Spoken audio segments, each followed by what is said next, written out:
Oh, thanks everybody. Thank you. Wow. Oh, I appreciate this. Thank you.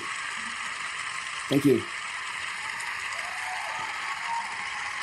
And we're carrying on. Thank you very much. Thank you. Hi everyone, this is Jean from Jag GTS with its 4th edition of From the Goal Line.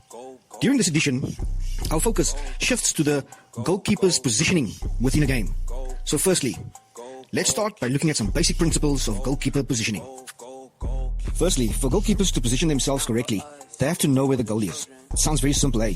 But from experience, it is easy for a goalkeeper to lose track from where they are in the field of play. True story. When play starts to move towards you, it is always best to check where you are relative to the post to ensure you don't get caught in the wrong position. Question is then how best to cover your poles. Well, in my view, it's always a good idea to use the middle of the poles as your guide. Use this midpoint as your base and align your stance in line with the ball. Once you are in the middle, movement from there will depend on the positioning of the attack. I hope this makes sense. It is further important for a goalkeeper to position them far enough off the line to reduce the angle the position has to score a goal. Remaining stationary on the line makes it very easy for the striker to score. So move off it to close the scoring angle. I know there are a lot of keepers who likes to come off their line. Players who want to get involved. And also, there are also unfortunately those keepers who likes to stay planted on the line. Well, which is best? I like to teach my goalkeepers to stay involved in the game. With this I mean I want them to move with play. You all know the up and down, left and right arrows on the Xbox or PS controller? Well, move that way. That is the way. Just imagine this. When the ball is at a very tight angle and very close to the byline or end line, the goalkeeper has a very small angle to cover. So it's suggested that you stay close to that particular side's upright or near post, whatever you want to call it, but positioned outside of the near post to prevent you from accidentally deflecting the ball into your own net when forced to make a save. To assist one here, you can do a simple test by stretching your arm out towards the near post while square to the ball. If it points to the net, you should take another step for it to point outside the net or the near post.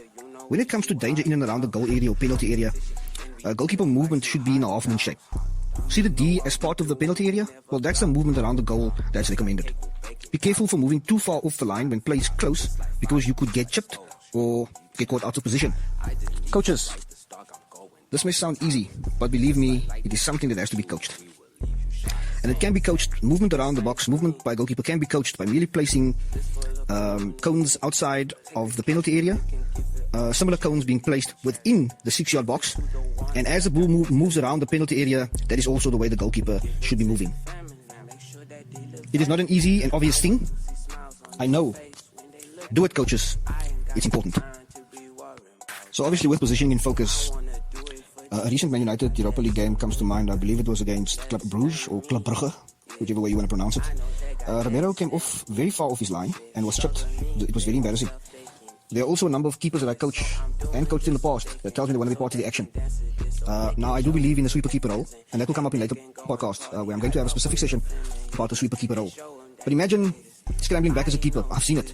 Being chipped. It's very embarrassing. So let this not happen to you. Well, I'm John from GTS, Jag GTS, and it's From the Goal Line. Until next time, goodbye.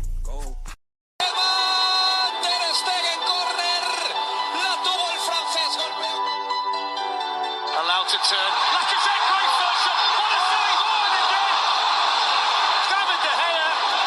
Oh, my word. That's Trent Alexander-Arnold. And it goes towards Salah. Brilliant save by Selikov.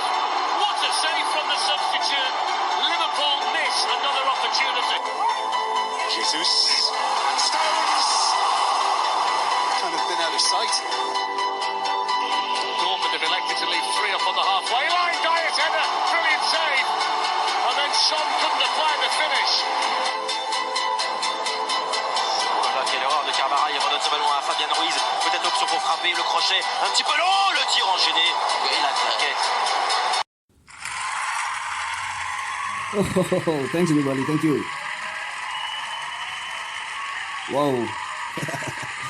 Oh, I appreciate this. Thank you. Thank you.